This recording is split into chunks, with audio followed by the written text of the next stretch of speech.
So the next thing, quite I guess one of the infamous parts of the admissions process for both Oxford and Cambridge is the interviews.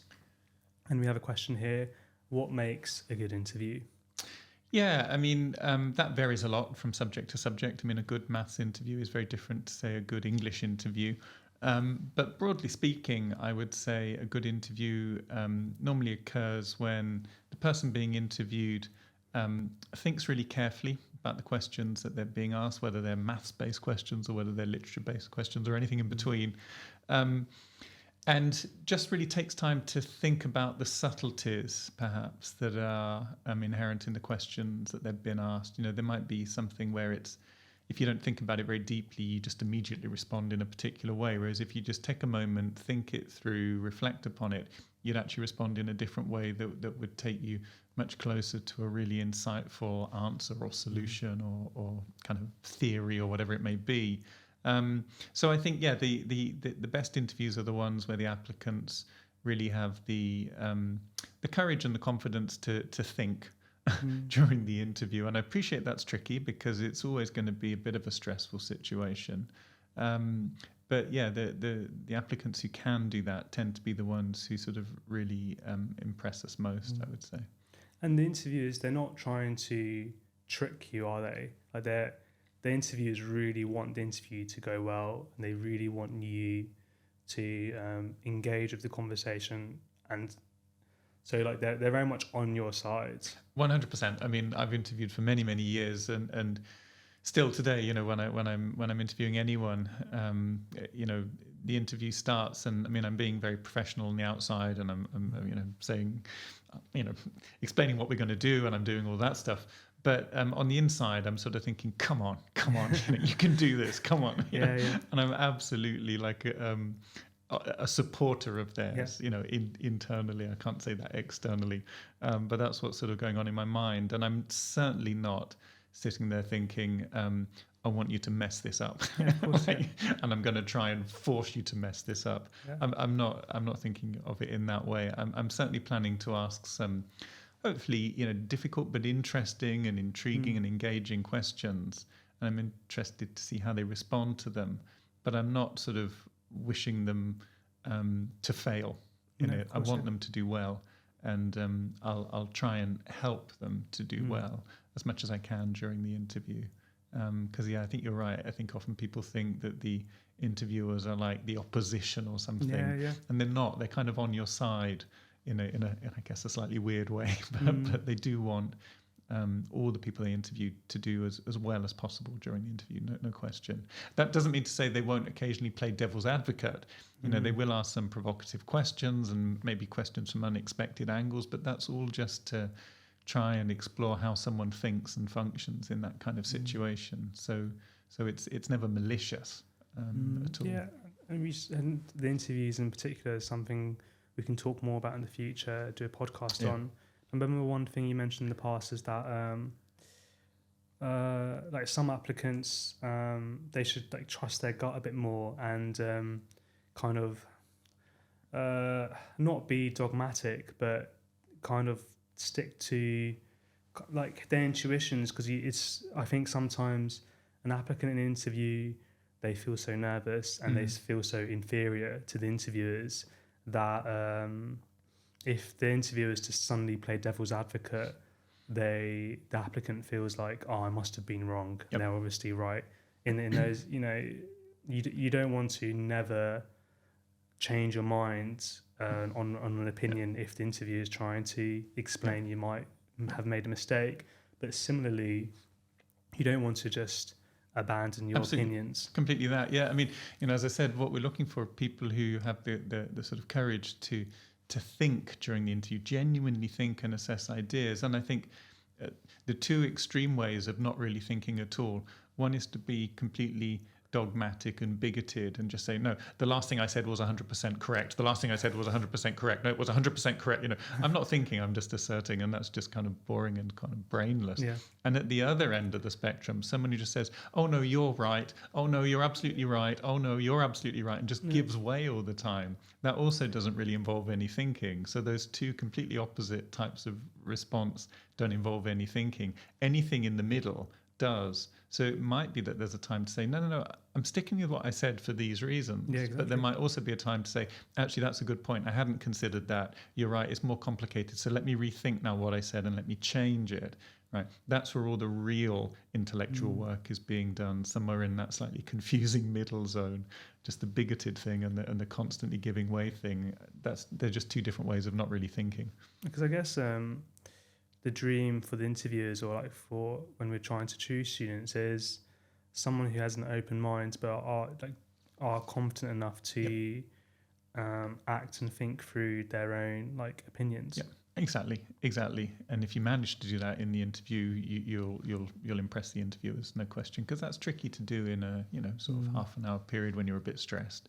So if you manage to do that or something close to it, you'll leave the interview and the interviewers will be going, yes. yeah, exactly. Yeah.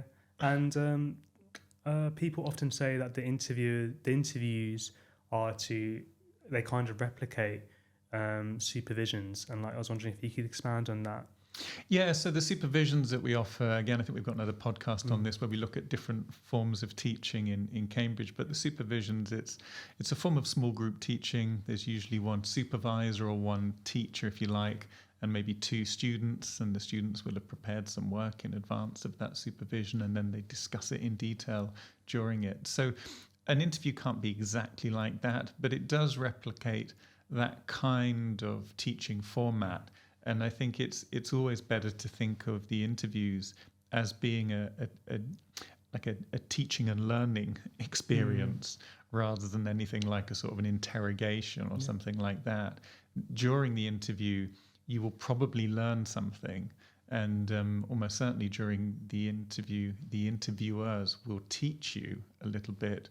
And that's exactly what happens in supervisions, every single week during term time when someone's a student at Cambridge. So if it helps to think of the interviews in that kind of way, if it takes maybe some of the pressure off it a little bit, because if it's a genuine learning environment in the interview, like any learning environment, you don't expect someone to get everything 100% right all the time, because if they can do that, they're not really learning anything. They already know it. Whereas if we're ever in a situation where we're learning something, we might suspect that this is the case, but we're not entirely sure, and then we try and explain why we think that. So there's a lot of thinking that takes place when we're genuinely learning something, and that's what the interviews try to sort of recreate to an extent. But I think that is often a better way of thinking about them, rather than I'm just going to be grilled, it's going to be interrogated for half an hour, because it's nothing like an interrogation. No, not at all. And I think for successful supervision or successful teaching and learning communication to happen, that the student needs to be able to think out loud, and not just, because there's also a temptation to, when you're unsure, to just not say anything and just do all the thinking in your head. But then the interviewer doesn't know what your thought processes are and can't help you, because it might be that you're thinking something that's really insightful, but you just need a hint to get it fully on track. But if it's all done in silence, I mean, the interviewers are talented people, but they don't have a capacity for telepathy, so you have to share your workings, your internal mental workings with them, and then they can help. Yeah, and it's fine when you're doing that if you make mistakes or say something that you think is silly. It's through making those, through like communicating what's on your mind, that the interviewer can help you and that you can build something off. Whereas to not communicate anything is really a dead end. Yeah, absolutely. Absolutely. So we have here, what things should I definitely not do at an interview? I think the two things we've already mentioned are good things to try and avoid doing. So the sort of, just kind of brainless, repeated asserting of the same thing without listening to what the interviewers are saying. I'd avoid doing that if possible. And I'd avoid just constantly giving way to every single thing the interviewers say in almost like an overly deferential manner. Oh, of course you're right. I agree. Because again, as I said, that doesn't really involve any thinking. So I'd avoid those things. I'd avoid trying to sort of take charge of the interview occasionally, not too frequently, but occasionally some interviewees start sort of asking the interviewers questions and trying to sort of take control of it. I kind of get why that might seem to be a good strategy, but it's a strategy that will be doomed to failure because the interviewers are usually very experienced and they'll just sort of take control of the interview again. So don't try and do anything like that. I think that's usually unhelpful. That sounds like a waste of time. Pretty much, yeah. And the interviewers will guide you through the interview and let them do that. And that's how it's supposed to work. That's how the dynamic is supposed to work. But I think outside of those things, I don't think there are any, big things that you shouldn't do. Maybe try not to swear too much. That's probably good advice in the interviews.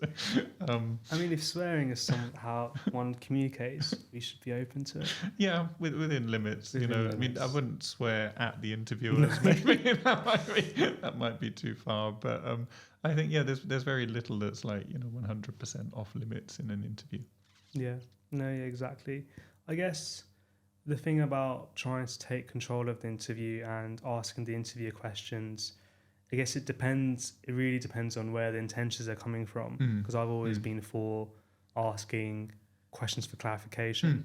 That's fine. That's absolutely fine. Of course. Yeah. Just saying, but sorry, I didn't understand that. Can you explain it again? That's absolutely fine. And you can't. Questions of clarification actually really show everything that they have understood, and they're saying specifically that this one thing that they haven't understood, which is why they're asking. So it's a really good way of showing the interviewer where you're at and what kind of things you have understood. There are insightful questions that you can show that you're having. Exactly. Whereas the sorts of questions that sometimes you're asked as an interviewer that can be just a bit annoying. If I've asked some, I don't know, subtle and intricate question about some aspect of quantum dynamics because the person's interested in quantum dynamics, if they then say, I don't know, what do you think? It's like, well, I'm more interested in what you think. That's what we're doing here. So, that's not really a question for clarification. That's just I don't really know what to say. And so you throw it back on the interviewer. They'll just very gently throw it back on you. So you won't be able to avoid attempting some kind of answer. Yeah, exactly. If it comes from a place like that, then I mean the interviews are short. You want to make the most of them. Yep. You don't want to waste any time. Exactly. In these kind of power battles, I guess. Yep. I guess this won't take too long. The last question on interviews: what should I wear for an interview? Really doesn't matter. I mean, I would say basically wear something either that makes you feel sort of relaxed so that you're able to be as kind of chilled as possible during the interview. But then if you're the sort of person who if you get too relaxed, you don't think so clearly, then wear something that's a little bit more formal, just so that you're in the zone. So, some people, when they're really relaxed, they're in the zone. Some people, when they're a little bit more wearing the kind of stuff they'd wear to go into their sixth form or whatever, they're a bit more in the zone. So wear whatever you need to wear to remind you that this is something that you need to take seriously without getting overly stressed about it. And so wear whatever you personally need to wear to put you in that kind of mental space. And that'll be different for different people, but we're not assessing what people wear. I mean, as I'm sure I'm already demonstrating on these podcasts, again, academics know lots of stuff about lots of things. We're not internationally renowned for our fashion sense, so the thought that we're maybe judging you based on what you wear and assessing you, like scoring you out of 10 on what you're wearing, I mean, that would just be absolutely risible because most academics, that's the one thing they know virtually nothing about, with a few exceptions. We're not assessing you based on what you wear. We don't care. Yeah, definitely wear what you're comfortable with. I think I wore shirt and trousers just to feel a bit formal. And then never again. That was it. That was the one and only time. The one and only time. Yeah. So if they chose me based on that, you let them down. Where's the shirt?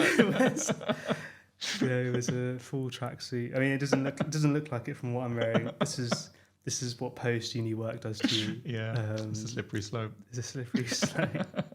No, more that I need to wear a shirt rather than the slippery slope. But no, I was a full tracksuit guy at uni, which I thought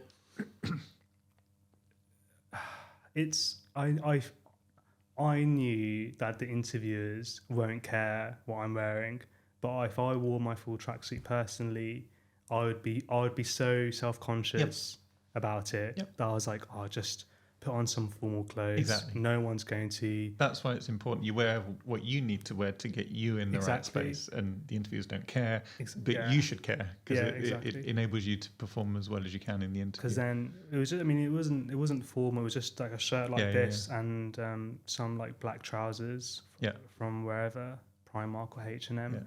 And then once I knew, okay, no one can have a negative opinion about this. I can just focus on the interview. Exactly. The stuff that really matters. Yeah, that the interview wasn't going to be my opportunity to fight about what the traditional norms of fashion. There are other forums for that. This is not the time. Yeah, exactly. At least for me, but by all means, if just wear whatever you feel comfortable in. I know people who've gone in their pajamas, and absolutely why not? It's not a problem. It's not a problem.